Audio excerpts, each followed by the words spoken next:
This is part 2 and the last part of the How to Create Your Own Workout Program series. In this video, we are going to be taking all of the stuff that we talked about in part 1 and putting it all together and actually creating our workout program. And so that's going to be what order to put your exercises in, what split to use, and lastly, how to track your progress. And if you haven't watched part 1 yet, it's extremely important that you watch that one before this one. So go watch it right now. The link is in the description and it's also going to pop up right here. But with that being said, let's get into the video. Now on to the next point, which is equally as important, which is what order do you want to have these exercises in? If you have a particular exercise that you have difficulty performing correctly, maybe you have some form progress you need to work on, for example, it's better to do that exercise first or earlier in the workout so you can focus a little better.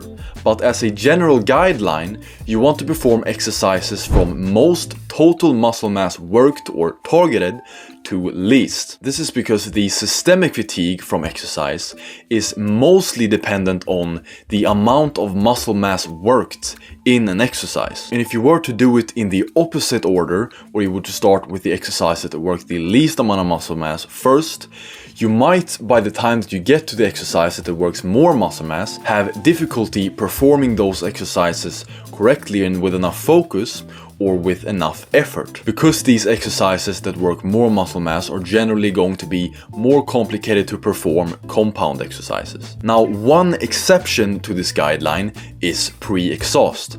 And there is a right and a wrong way to use pre-exhaust, but I'm not going to talk about that in this video because I'm going to make a complete separate video about that in the future. Now, another thing regarding exercise order is that you don't want to pre-fatigue muscles or muscle groups that are going to be required in order to maintain proper body positioning in another exercise that you're going to do afterwards. And so, for example, you wouldn't want to pre-fatigue your glutes and your hamstrings before you're about to do a bent over barbell row. And you also don't want to perform exercises back to back where there is a lot of overlap in the muscle groups targeted. For example, if you were to perform a pull down immediately followed by a row, a lot of the same muscles are going to be worked, although it's going to be a big difference in the relative involvement of those muscles. Since the lats and the arm flexors and some other muscles in the back are already fatigued, it is going to limit how effectively you can work some of those other muscles in the upper and middle back.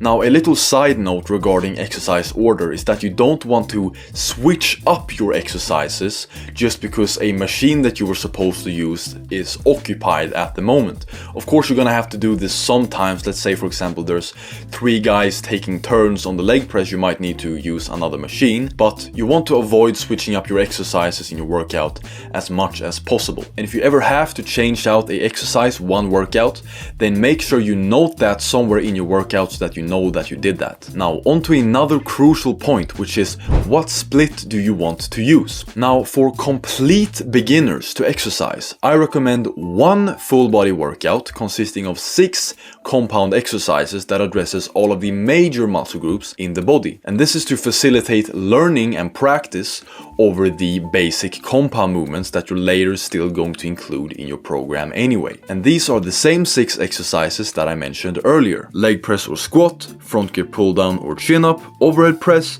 compound row, chest press, trunk extension, or stiff-legged deadlift. And I would perform them in that order. I would perform this workout for the first 2 to 3 months of your training.